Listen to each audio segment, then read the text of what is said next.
Serving your community, this is WETA 26, Washington, D.C. WETA's local broadcast of Lerner and Lowe, Broadway's Last Romantics, is made possible by a grant from the Atlas Foundation. All I want is a room somewhere far away from the cold night air, with one enormous chair. Oh, wouldn't it be lovely? It is one of the great joys of my life to be a part of the story of My Fair Lady. It is recognized as one of the most distinguished and brilliant musical plays of all time. Alan J Lerner and Frederick Lowe made theatrical history in 1956 and influenced all musicals thereafter. Never did songs fit so seamlessly into the story and reveal so much about personalities, moods, and attitudes. Broadway shows in the 50s were not recorded live on film, but thanks to George Cukor's marvelous integration of his own direction and Moss Hart's original staging, the movie preserves the play forever. My Fair Lady began right here in London as the play Pygmalion by George Bernard Shaw. An aggressive, eccentric producer named Gabriel Pascal somehow managed to talk the irascible Shaw into giving him the film rights to all his work, including Pygmalion. The movie was released in 1938 and starred Leslie Howard as Higgins, who was perfectly suited for the role, and as the first in a long line of Elizas, the wonderful Wendy Hiller. Woman, cease this detestable boo-hooing instantly. I've a right to be here if I like, same as you. A woman who utters such depressing and disgusting sounds has no right to be anywhere. Oh, Remember that you're a human being with a soul, the divine gift of articulate speech, and that your language is the language of Milton, Shakespeare, and the Bible. Don't sit there crooning like a bilious pigeon. Oh! Ow! Heavens, what a sound.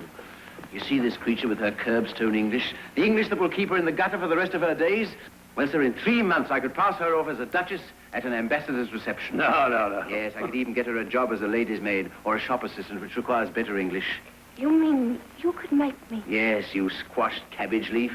You disgrace to the noble architecture of these columns. You incarnate insult to the English language. I could pass you off as the Queen of Sheba. Yeah. Gabriel Pascal knew there was more than one way to tell a good story and became obsessed with the idea of making Pygmalion into a musical, against Shaw's wishes and everyone's advice. He offered the property to Rodgers and Hammerstein, Noel Coward, and every composer and lyricist on Broadway. None of them would attempt it. Lerner and Lowe tried for months to work out the problems.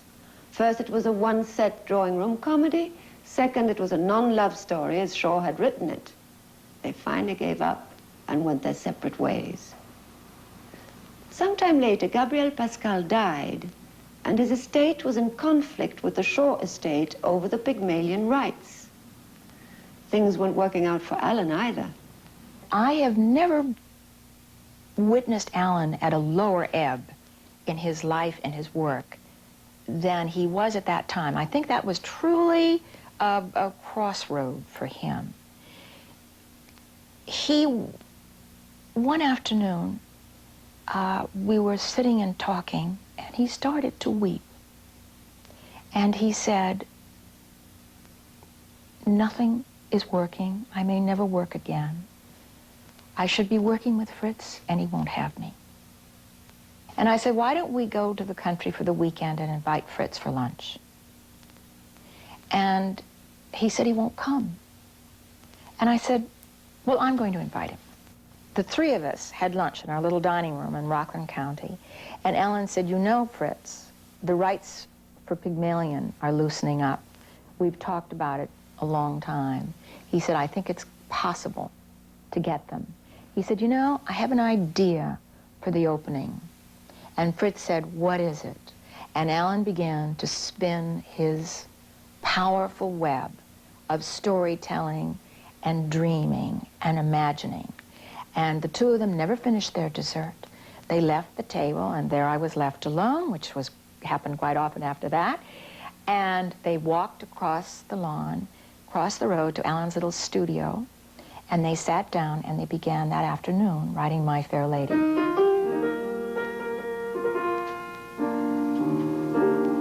Alan and Fritz had such confidence in what they were writing, they began to put their production team together.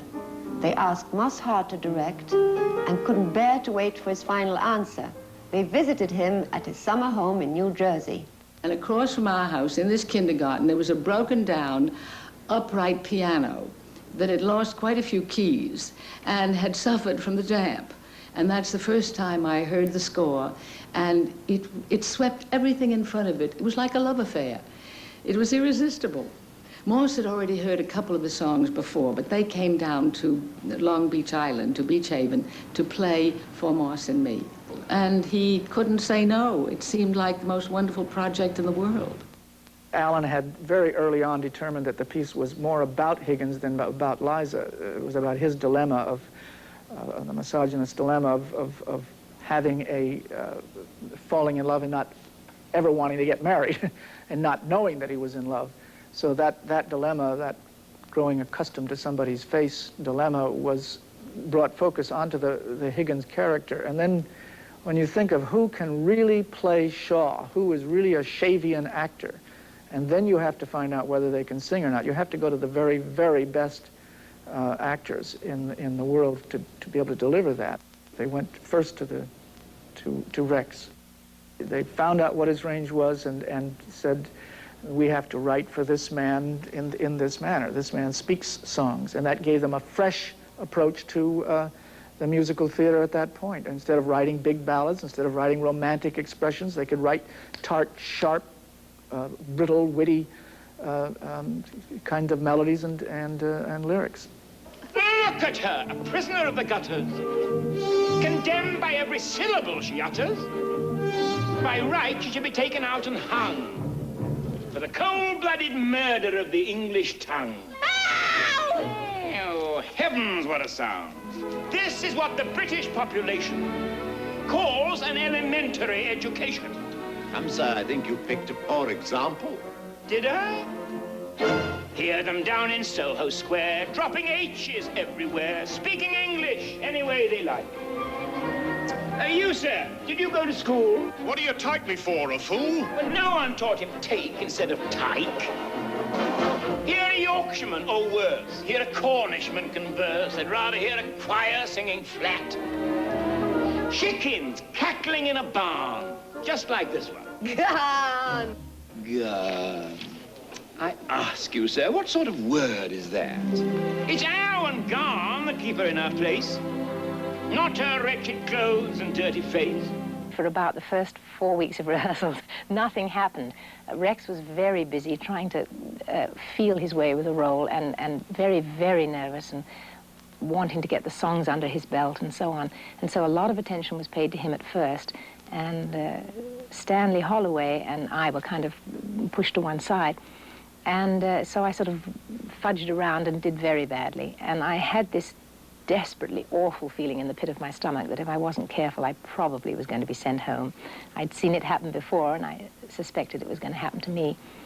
And then, quite miraculously, Moss Hart said that he'd like to work with me for about 48 hours. And for 48 hours, Moss did everything for me. He showed me how to do it. He bullied, he pleaded, he shoved, he cajoled, he pulled a performance out of me. And at times he was Eliza showing me what to do, and at times he told me I was behaving like a schoolgirl and to shape up and get on with it. And we really slogged away at it for the whole weekend. And on the Monday, the whole company met again, and I was very nervous because I knew everybody was watching to see if I could cut it now or not. And although I probably fell back about 50%, it seems that I made it because I stayed with the company, and it was the best learning experience I could ever have. In both Pygmalion and My Fair Lady, Eliza Doolittle has to learn to speak proper English. That's the exact opposite of what Julie and I had to do for the role. We had to go from proper English to Cockney, but not really authentic Cockney, or we might not have been understood. Julie had a wonderful American coach named Alfred Dixon. Now, let's take Just You White, Henry Higgins, Just You White. Just you wait, Henry Higgins, just you wait. A becomes an I. I'm sorry. Just you wait, Henry Higgins, just you wait. And now the rat. You're a gutter snipe. Just you wait, Henry Higgins, just you wait. And now the fury. You hate him. Wait, Henry Higgins. He's a bully. He's kept you up all night. Just you wait, Henry Higgins. Bread and water. All right. Just you wait, Henry Higgins, just you wait. Good. Now. You'll be sorry, but your tears will be too late. You'll be broken on as money. Will I help you down be funny? Just you wait, Henry Higgins, just you wait. Just you wait, Henry Higgins, till you're sick. And your screams to fetch your doctor double quick. I'll be off a second later and go straight to the theater. Ha ha, Henry Higgins, just you wait. Ooh, Henry Higgins, just you wait until we're swimming in the sea. Ooh, Henry Higgins, and you get the cramp a little ways from me. When you yell you're gonna drown, or get dressed and go to town. Ho, ho, ho, Henry Higgins, ho, ho, ho, Henry Higgins. Shut up, you white. Oh, that was wonderful, Julie. Absolutely perfect. Got the accent wonderfully. Oh, thank you. What about the orchestra? Aren't they marvelous? Are they? Oh, yes, it's like, well, singing on a feather bed compared to that rehearsal piano. Oh, Lord. They're going to be marvelous. Thank you. It was very difficult for Rex. He'd never done a musical before. He never did one again. He was terrified when we went out of town to New Haven, terrified by suddenly being confronted with the orchestra. The sounds that emanated were unfamiliar. He'd been used to working with a pianist only. He didn't want to open that night. He had to be actually threatened with a lawsuit to get him on stage. I'm an ordinary man who desires nothing more than just an ordinary chance to live exactly as he likes and do precisely what he wants. Can you hear me? Yes. What? Yes, I can hear you, Rex. Well, I can't hear you. How can you hear me? Excuse me. You don't seem to be blowing in this number. Would you mind just running to the back of the theater and seeing if you can hear me? I play in a minute, Mr. Harrison. You do? Ye God. From an average man am I. An average man am I, of no eccentric whim, who likes to live his life free of strife, doing whatever he thinks is best for him. Well, just an ordinary man. But there's a woman in your life. Stop! Take it out. I demand that be taken out. Take out what? That's ya-ta-ta-ta-ta-ta. It's so loud. How do I know where to sing? You'll get used to it, Rex. I will never get used to it. It's absolutely ridiculous for a man to be standing up here saying his lines with a symphony orchestra blasting away down there. What would you like to do, Rex? I'd like to do it as a straight play. That's what I'd like to do. The night of our opening in New Haven, there was a blizzard, a snow blizzard, and it was terrible. People wondered if anybody would show up at the theater. And the amazing thing was that millions of people, it seems, came from New York. They drove through the snow in their limousines and so on, and made it. The show started late. The two turntables, which were so essential to the set design, didn't work. I'm sure Oliver Smith was having a heart attack. I know Rex seemed to be having a heart attack, and I know my heart was in my mouth. And everything that could go wrong did go wrong. The first act was much too long. There was a ballet that didn't work at all. There were two numbers that didn't work, three numbers that didn't work. One of them was on the street where you lived. They were going to cut that. And the whole excitement of Eliza going to the ball didn't work at all because she appeared in a ball gown that was like everybody else's ball gown, and it didn't have any impact.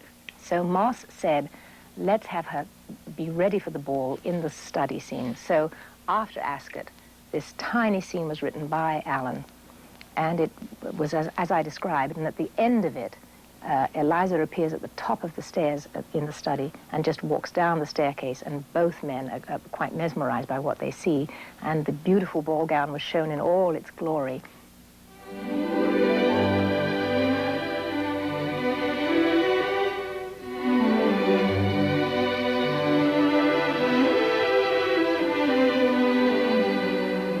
Alan and Fritz worked through the night, fixing the relatively few weak spots in the show.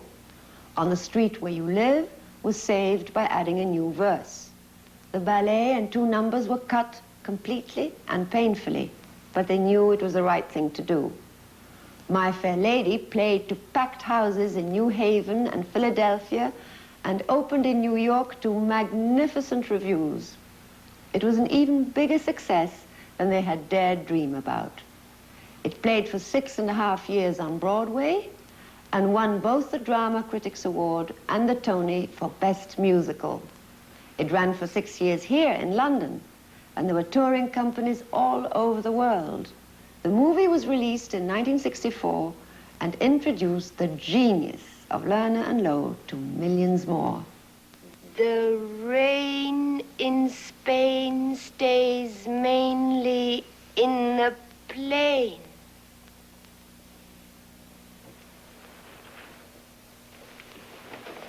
Again.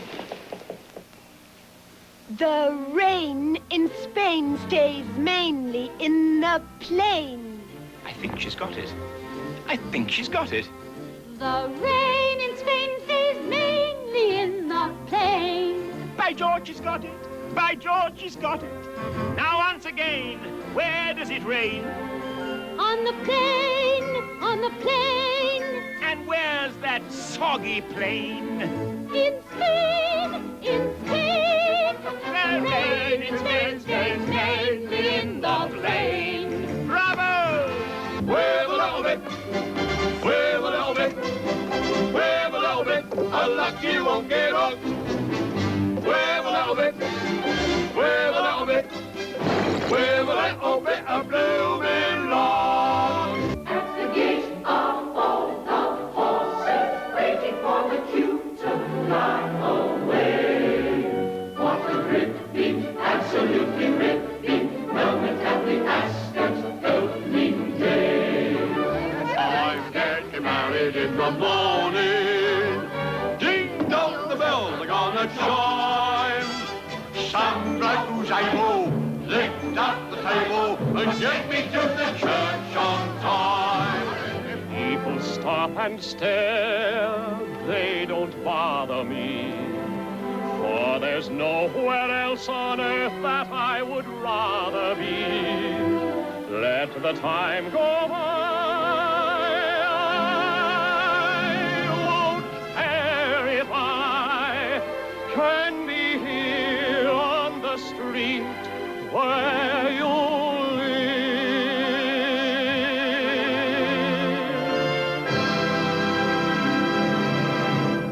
I believe Alan did want me to do the role of My Fair Lady. He often said he hoped I would.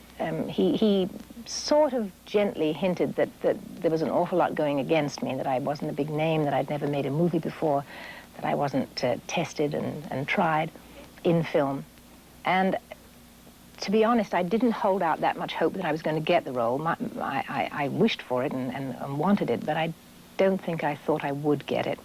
So it wasn't as desperately awful a disappointment as people think that it might have been. When the role was finally given to Audrey, I think it was perhaps a year later or a few months later, I met her. And I could well understand why she would have been cast, because she is a huge box office name, and I wasn't at the time, and they did need to cast stars in the film. And she said to me, "Oh, Julie," she said, I didn't have the guts to refuse it," which was nice. My Fair Lady won the Oscar for Best Picture, and it was my pleasure to announce that Rex Harrison had won the Oscar for Best Actor. Rex Harrison! And lovely Julie Andrews won Best Actress for her performance in Mary Poppins. I'll never know to this day whether it was sentiment that won it for me or whether the performance in Poppins really did. I think it's the sentiment myself. Oh, it is lovely. I know you Americans are famous for your hospitality, but this is really ridiculous. My Fair Lady is one of those miracles that happens too infrequently. The right people at the right time of their lives embarking on the right venture. It was the best kind of success, too. Artistic and commercial. Over $800 million and still earning. Hundreds of productions are done every year. Think of all the young women who have blossomed under Professor Higgins and have become even more than he expected. When Eliza finally stands up to Higgins, their musical sparring delights all of us. I shall not feel alone without you. I can stand on my own without you. So go back in your shell. I can do bloody well without... By George, I really did it. I did it, I did it. I said I'd make a woman, and indeed I did. I knew that I could do it. I knew it, I knew it. I said I'd make a woman, and succeed I did. Eliza, you're magnificent. 5 minutes ago, you were a millstone round my neck, and now you're a tower of strength, a consort battleship. I like you this way. Goodbye, Professor Higgins. You shall not be seeing me again. Lerner and Lowe stayed true to George Bernard Shaw nearly to the end. In Shaw's play, Eliza leaves Higgins, but this wouldn't do for our two romantics. They didn't want to change Shaw's intent too much, so they wrote a love song that never once mentions the word love. A song that is a masterpiece of realization, remorse, and rage. Damn, damn, damn, damn. I've grown accustomed to her face. She almost makes the day begin. I've grown accustomed to the tune that she whistles night and noon. Her smiles, her frowns, her ups, her downs are second nature to me now. Like breathing out and breathing in. I was serenely independent and content before we met. Surely I could always be that way again. And yet, I've grown accustomed to her looks, accustomed to her voice, accustomed to her face.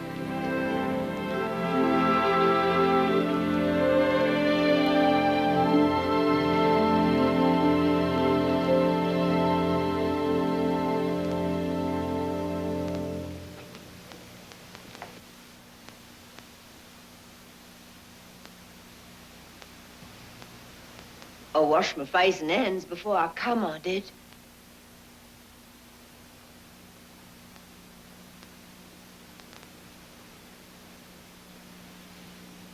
Eliza?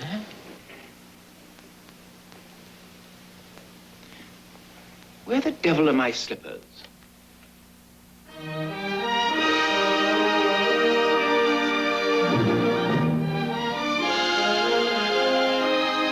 Lerner and Lowe were at the peak of their careers after My Fair Lady.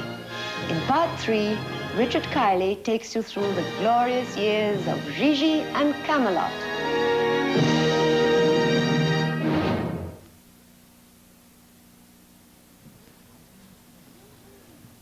Welcome back. Paul Anthony here with Judy Gruber and a cast of characters there. And as Julie said, she wanted the part, but when we were filming Audrey in London, Audrey Hepburn, she admitted to us privately that Jack Warner told her Julie Andrews was wonderful on the stage, but she didn't have a box office draw, and there was no way she was going to get the part. And that if Audrey turned the role down, because he had offered it to Audrey, someone else would get it. And so she took it. There was, you know, she wanted it, and she thought, well, if I don't take it, someone else will get it, and it won't be Julie Andrews, so I'm going to take it. An interesting thing about it is she did not sing in the picture, as everyone knows. It was Marnie Nixon. But she wanted to sing, and she insisted that they at least do a recording of her singing the songs, which she thought wasn't bad. And they came close to using her, I heard, but in the end, they didn't. They used... Yeah. Any idea who, you have any speculation if she had turned it down, who they might have gone to after that? We never got that Only far. Jack Warner would know that, Yeah. I suppose. I don't know who, no. I mean, it's easy now in hindsight to think that Julie Andrews should have got it, and several people feel that Audrey Hepburn did not win the Academy Award. She was, you know, sort of punished because she took the role away from Julie, which is not fair, really. I mean, if you're a performer, an actress or an actor, and someone offers you a terrific part like that, why turn it down? That's right, exactly. So, and Julie, as she said, felt that the award for Poppins was more or less a sentimental thing. So it all worked out. Yeah, everybody got their just desserts to a certain And the degree. Oscars, right. We're talking about Rex Harrison now. We see Rex in here, obviously performing and doing some rehearsing, but there's no interview with Rex Harrison No, on the show. Mr. Harrison. What happened? Well, as it turns out, he is the only principal in most of these pictures, all of the pictures, I think, who was still alive and kicking, who did not appear on our show, and he was scheduled to appear. When we decided to go to London to interview Audrey, we were in contact with Rex's attorney, who was in contact with Rex, and Rex said yes, he would consent to do the interview. And we called him, and he put us in his book for Monday, the whatever it was of July when we did the shooting. And when our producer, Joanne Young, called him to confirm the time, he said the equivalent of, what's all this then, you know? I'm not doing an interview, I'm very busy. And Joanne said, well, Mr. Harrison, you've put us in your book. And he said, I have? Well, I shall have to take you out of my book. But he was doing a big special for either Granada or Thames on his own life, and I suppose didn't want to mess around with some crew from America. He had a reputation for being like that, though, didn't he? I mean, difficult fellow to Very work difficult, with. yeah. Exacting, difficult, temperamental, paranoid, a terrific actor, and as we've heard, he had to be coaxed on stage, threatened with a lawsuit to assume the greatest role of his career. Isn't that interesting? Yeah. Okay. Well, good sidelight material here. We're seeing My Fair Lady. What's up next in the program now? Well, now, the problem for Lerner and Lowe is they've had a tremendous success with My Fair Lady, and how do you follow it? How do you top yourself? How do you... their next big Broadway production was Camelot. And Camelot was a difficult property. It was a book called